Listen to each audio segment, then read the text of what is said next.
Usuhlalele uvalweni umphakathi wase-South Africa uhlala eMayfair kulandela ukushiswa kwemoto ama-security akuleli shiswa ngabase-Somalia nabase-Malawi ngoba bethi abafuni lutho lwase-South Africa luzobonakala ey'taradini zakhona lapha eMayfair. Kanti i-MK isixoshe uNhlamulo Ndlela noDuduzile Zuma ngaphakathi njengamalunga eqembu le-MK kulandela ukuthi bangaziphathi kahle ngaphakathi eqenjeni. Ibisiphumile i-warrant of arrest ye-24 hours kaGeneral Nhlanhla Mkhwanazi nomholi wophiko lezinhloli obugebengu i-Crime Intelligence uDumisani Khumalo. Kanti uPresident Jacob Zuma uphike wazolala ngomhlanje uma ngabe intatheli imibuzo ukuthi kuyiqiniso yini ukuthi uzoba nomhlangano noPresident Cyril Ramaphosa. Kale kwalezo uJumbo ugxekwe kakhulu emva kokuba kubonakala ebhinqa umsakazo Ukhozi FM uZama Mseleku lapha enkundleni zokuxhumana ngoba ekhala ngokuthi uZama Mseleku umphefumisa isikhathi esincane sikango 3 minutes ngoba nakho yena engadumile engaphakeme kodwa naye uyoze abe mkhulu aphakame akwazi ukuthi adlale isikhathi esanele njengabanye kade bebekelwe isikhathi esiningi esanele abafana neyokhuzana nonto encane nabanye kade bezimenywa laphana. Ake sithathe sikubeke ehlukene kwezona esiphethe odaba okuyilona esiliphethe osemqoka kakhulu lolu olugcwele lapha enkundleni zokuxhumana okuyilona lihamba phambili kakhulu olusematheni olwenzeka laphana endaweni yaseGoli eMayfair Schlossberg Langlaagte njengoba sibona ku trenda amavideo ezimbukiso lapho khona abokufika Malawi Somala ejaha abantu bakuleli bethi ethi laba abokufika abahambe sibona laphana ke kuona social media. They must go. No one must remain here. They must go. Huh? Huh? They must go, man. Come. They must go. They must go. They are marching for one. They must go. Yeah, they must go.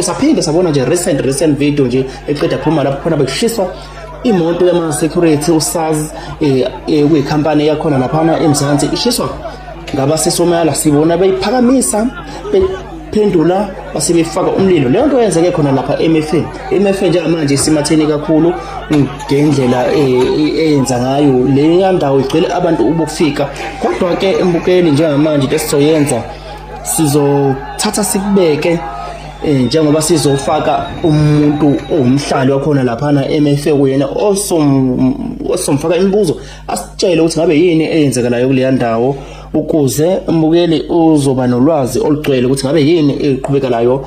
Soloke siqhubeke njalo kodwa manje afuna ukuthi size ukuthi ngabe kwenzakalani. Sabona xoshwa abantu sabona ushiswa imoto kwenzakalani kuleya ndawo. Ake sizwe ukuthi siyamthola yini uanonymous wethu wakhona laphana eMayfair njengamanje simfaka elayinini asembe ukuthi sizomthola.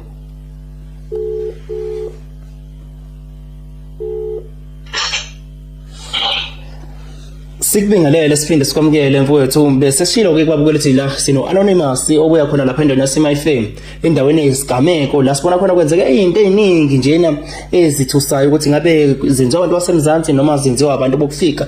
Besikhuluma ngezinto ezenzekayo laphana sikhuluma njengoba sibone kuxoshwa abantu kuthiwa bahambe kuzwakala ukuthi abantu bokufika baxoshwa abase-South Africa sabona kushiswa imoto yokuyimoto esitheme ngabe senze uphenyo sathola ukuthi imoto yonogada noma yama security okuyikhampani ephethe umuntu walapha eMzansi umuntu omnyama konke lokho kuthiwa kwenzeke lapha eMayfair njengoba sikufaka ke njengamanje wena bhuti esinanje manje sifisa ukuthi usithathe usibeke usitshele ukuthi kwenzakalani lapho yini enzakalayo kuleyo ndawo njengamanje mfowethu sicela ukuthi sikufake ngale kokuthi uze uzisho sesishithi sikhuluma no-anonymous wena okwakho nje uzobingelela kuphela njengomhlalo waseMayfair bese siqhubeka. Ngiyabingelela Thana. lana futhi angazi nokuthi ngizocala phi ngoba sinenkinga enkulu la eMayfair Brixton Langlaagte neForceback. Mfowethu ngisacela nje uke uqala usilandise nje kamuva ukuthi isimo senhlalo lapho sinjani nje nihlalisele kanjani kuleyo ndawo njengoba kukhona nabantu bokufika khona lapho nje usathu sibeke ukuthi ngabe kuhlelwe kanjani lapho. Ngempela futhi asihlalisa kahle kahle.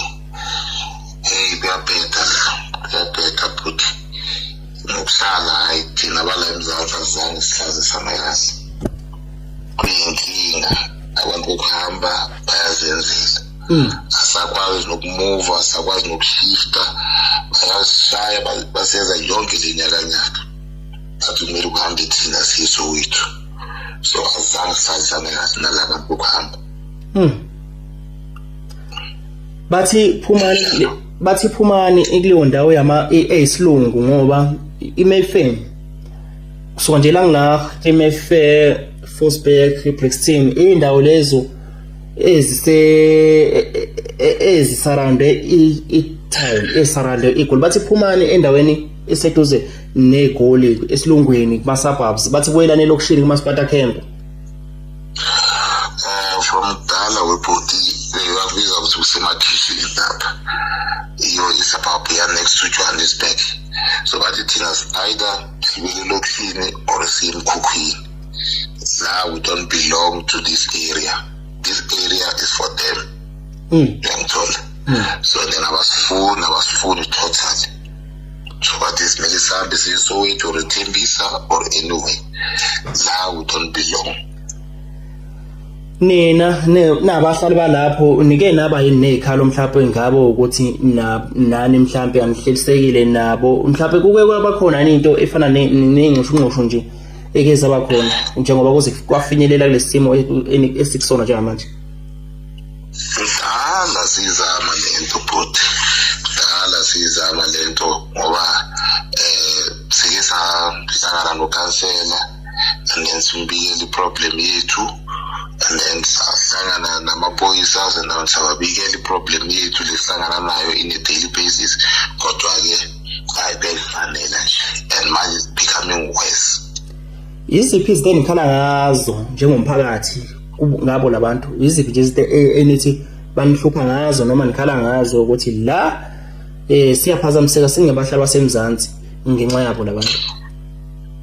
Into yokuqala ama-drugs, prostitution, and then illegal immigrant.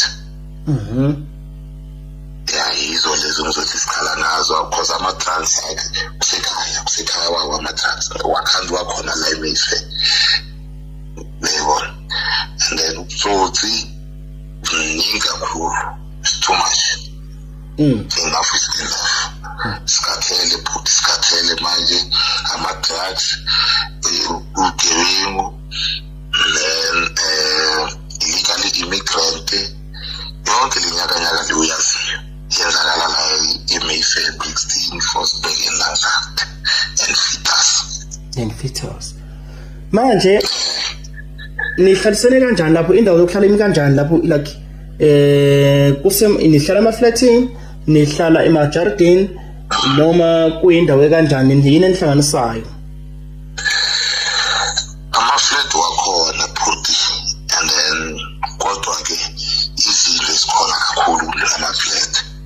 So ezindlini kunezindlu zePrasa, kunezindlu ze-JPC, kunezindlu ze-City. So kulezindlu zePrasa, ze-City and then ze-JPC kuhlala bona labantu labo kufika ama-South African a few or maybe 2%, but zonke lezi bazayijekile basithathile. And then ngoba like ngisho ukuthi labe sikubiza ukuthi kusemakhishini abelungu bahambile and then bahajeka those properties. Bahleli ngomathanda manje, bahleli ngodli, bahleli ngenkani nje manje. Njalo nje. njalo nje bayawahayikile ama-building, bahayikile ama-property wePrasa, JPC lawa city. Uma ngabe bethi sukani lapho laba khona Mayfair 16 Langlaagte Vosbek lezo ndawo njengoba bethi sukani lapho nibuyele emkhukhwini nibuyele elokushini eSoweto nakwezinye indawo zasema ezingamalokishi bathi sukani ngalephi yini eyenza ukuthi baniqoshe kuleyo ndawo banisuselane nalapho nibahluphapi but since kwaqala lento ye-march okay ila problem iqale khona since kwaqala yona ke ila so manje ubudlelwane like bengasekho nje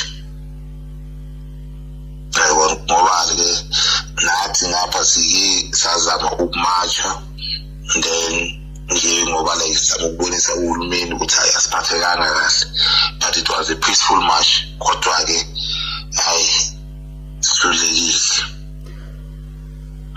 Nihlulekile inina lapho nibonakala kuma video nigijima nibalekisa ibona noma mhlawumbe kwakho amanye amamashi lawo ngabe le amashi laba abantu abesibabona bayabaleka ayibona laba babe masha noma laba babe mashela okunye nje yithi labo put yithi labo lesimasha samele ukumarcha sibakhumbuze ukuthi ngeyidate hayi amelobela emawuru. So then masasedile isimasha bastopha and then basitshela ukuthi hayi sibheke siye Soweto because asifuna ukusibona. Sibone kushiswa nemoto kusayinto ke qeda kwenzeka nje leyo sibone kushisa imoto lapho sicela ukuthi ucacisele mfowethu usihighlightele ukuthi mhlawumbe ukushisa kwale moto kuhlobene yini nokuthi kuxoshwa abantu basemzansi kule ndawo noma mhlawumbe ezinye izinto nje ezithinta amanye ama politics ukubonakala kwakushwaka le moto ye company ama security njengoba ku trenda indaba ukuthi le yamoto umnikazi oyisakhamuzi lapha eMzansi noma ngokuzala khona lapha eMzansi. Injalo bhuti ngoba like ngisho ukuthi bathi abasafuni umuntu wasemzansi aparticipate or maybe abasafuni umuntu wasemzansi adlalela or maybe itratile labagcwele ngakhona. So and then moto one of us of our black South African guy. Okay. You understand? So the driver was a black South African guy. The owner of the company is an Indian, which is a South African also. So and then like they bent that car cause like I was a phone in the Wasan and the one Bala himself. So and then manje ke awuthamelanga ukuthi umuntu ala eMzansi across or maybe andlule kuleso strata or uhlala khona athumela hambe. So le moto that car was crossing ngiyindlulela njengenjwayele unfortunately and then she shot. They just want to show us ukuthi thina asizwe ukuthola ngibona yiwo abaphethe ngoba like namanje mina njenge-South African even if ngifuna ukuya eShoprite akumelanga ukuthi ngihambe kule ndawo vele ngigibele itekisi ngiye-Shoprite kubi ngempela. indawo eyisima kanjani leyo uma ngabe ukuthi kule ndawo singezwe ukuthi uyayi kunendlela oyiseparate ngayo kwindawo enhlala kuyona indawo ohlala kuyona noma indawo esesayidini indawo eyisiba kanjani leyo uma ngabe ungacacisela ngayo. Kahle mfakazi Brixton nayisesitas zonke lezi ndawo naseLanglaagte kagcwele labantu abaningi. Okay. So but kodwa ke kunalawa dominator khona kudominate ama Ethiopian and Somalians and then nala dominate abantu baseMalawi and Ugandan. Yeah, so injalo ke. Kodwa ke kulezinye indawo bakhona but abekho ngobuningi fana nangale. Okay. Sizothola kunendawo seze yabizwa ngegama engathi asanoma laseMalawi noma laseSomala eMakadoshi. Indawo leyo khona lapho noma indawo kwenye indawo ngoba siyazi ukuthi indawo ekhona lapha eduze kwaseJohannesburg. Babona eMakadoshi khona wena mfethu awungeni noma kanjani. Kumele ube nemvumo or maybe uhamba na one of them. Yes, ungangena, but kodwa if you are a South African or maybe two of you guys and then you ungena eMakadoshi ziyakhala. Ziyakhala ngempela. Kubi bhuti and then angazi nokuthi ngathini mfethu. Sibone? It's not like singamagwala kodwa kusibancane and nakhona asikwazi ukuthi sinanyakaza. It's not like singamagwala ngoba like I know ukuthi abanye abantu bangasitshela ukuthi hayi ingamagwala. It's not all about that. These people are very cruel. Ngempela. And kona babambene so bayakwazi ukuzidefeata thina.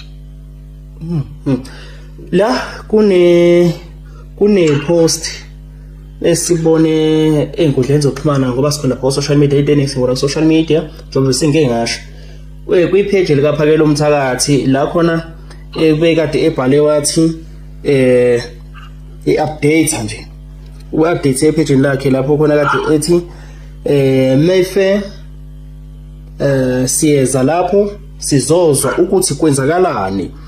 Ngicabanga ukuthi ukhuluma vele nje usezwile nje usebonile ku social media ukuthi kunomkhuba okhona lapho abantu bokufika abawenzayo njengoba uphakela umthakathi esesho ukuthi siyeza lapho wabhala wathi date is loading.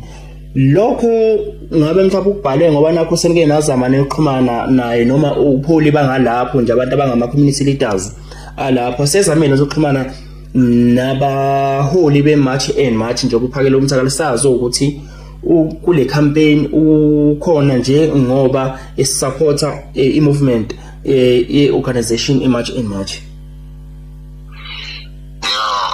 Ama-leaders wakule ndawo bazamile ukuyiripota lento ukuthi siyahlukumezeka la endaweni. Bazamile ukuyiripota kumakhansela, kuma-police station, kuthi JMPD, kodwa-ke bahluleka. But kodwa manje bazamile futhi ukuthi bazihlanganise nokuphakela phakathi ngamabutho. Kwamanje. So uphakela umthakathi mengabe efika lapho uzofika ngoba senimnikezile i-information ukuthi kunenkinga khona ngalapho. Ngoba ngisho ukuthi ama-community leaders bambikele i-problem yethu. So and then like besifisa ukuthi ubaphakela namabutho mhlawumbe ney'nduna zonke and then nabantu basemzansi baphakame basize ngapha. Abantu basemzansi basithembisa noma kuphi ekuruleni Soweto yonke Kagiso Roodepoort anyway bazama ukusiza ngapha sicela ukuthi basize ngempela. Mukeli kwezinye siphethe namhlanje siphethe udaba laphana okuyilona futhi olusematheni kakhulu elisinyakazise social media ngalendlela eyisimanga. Udaba lolu oluthinta iMK njoba sikuvezelile ukuthi iMK isixoshe uNhlamulo Ndlela yaxosha noDuduzile Zuma. Labo bobabili bebelapha kwi-parliament bengama members of parliament amele yona iMK uDuduzile Zuma noNhlamulo Ndlela. Izizathu sokuxoshwa kwabo ke kulandela ukuthi kube khona ungaziphathi kahle nongalawuleki kwabo nongalandeli nje indlela yemthetho ebekiwe yakhona laphana kwi-MK yokuthi kusetshenzwa kanjani lana. Isimemezelo sokuxoshwa kwabo siphume ngokusemthethweni sikhishwa unobhala noma uSG wayo inhlangano iMK Party. Zuma Sambudla and Mr. Ntamulo Ndlela have acted in a manner fundamentally inconsistent with the values, discipline, constitutional principles, and organizational interest of the MK Party. By virtue of Section 2H of the Constitution, the President shall have the which says the President shall have the ultimate power to issue presidential decrees on any matter pertaining to the operation, administration, and policy direction of the party in the interest of the party, which shall be binding on all levels of the organization. The President may determine and convene a policy and consultative conferences to discuss issues and matters deemed important for the growth of the organization. Accordingly, the MK Party hereby announces the expulsion of Ms. Duduzile Zuma Sambudla and Mr. Ntamulo Ndlela from the party with immediate effect. Their membership of the MK Party is hereby terminated, and they shall no longer enjoy any rights, privilege, responsibilities, or authority associated with the membership of the organization. This is a statement issued by the national officials of Umkhonto weSizwe Party and has been read by the Secretary General of Umkhonto weSizwe Party. I thank you. Abantu abaningi bajabule kakhulu bakushaya izandla lokhu ukuthi iMK izifinyelele kulesi sinqumo njengoba sazi ukuthi baba uJacob Zuma kuyena umuntu ukwazi ukuthi aqashe noma adilize abantu ke bebethi uJacob Zuma kungani angamxoshi uDuduzile Zuma ngoba uDuduzile Zuma kunamacala acayika kakhulu athinteka kona athinta ukuthathwa kwabantu bahanjiswe eRussia bethenjiswa amathuba amahle emsebenzi kanti bazofike bayithele empini kuthiwe nazi ekhaya madoda joinani nanka amabutho empi alwa impi nje babade kulwa iRussia ilwa neUkraine isihlabele phambili olunye udaba olusecushela sisusa impi lapha eMzansi mangabe sibona indlela abantu abareacta ngalo kulona nababeka ngayo imbono udaba lika General Nhlanhla Mkhwanazi nomphathi we-crime intelligence lapha eSouth Africa uDumsani Khumalo nje bade kuvele indaba zokuthi kuphume i-warrant of arrest ebikade inikeze uGeneral Nhlanhla Mkhwanazi naye uDumsani Ndlela u24 hours ukuthi ngempela basinekele ngale kwalokho bazolala bebaliwe amaphoyisa azophuma ngeveni abafune aze abathole abafakoza inkosi abavalele evenini bese ebaletha khona epolice station. Wabeke uDumsani Khumalo ngumphathi we-crime intelligence wayinikela epolice station yasePitoli noma enkantolo yasePitoli lapho khona kade yozothi ngabe kwenze njani na naye uGeneral Nhlanhla Mkhwanazi uthi le ndaba imthathe by surprise ukuthi hawu kabe sekuphume search warrant noma i-warrant of arrest ebhekise kuthina in which basis. Well, we presented before both the commission and other committee that if nothing drastic is done, there's going to be blood on the street. And I do hope that our executive authorities are going to do something big about this. It cannot be left like this. If we, as security cluster, the people who are charged with the responsibility of protecting citizens, we are playing with their lives, then government must remove all of us and start afresh. That means we don't deserve to be here because we are busy playing games. And that's not what it's supposed to be. We're supposed to be here and executing our task. Us as colleagues must be able to talk to each other and get along. But it's clear that we are not getting along, and it's clear that there's fight amongst us. And if that fight we should bring to the attention of our leaders, and if there's no intervention on that side, I'm afraid, but there's something big might happen in this country.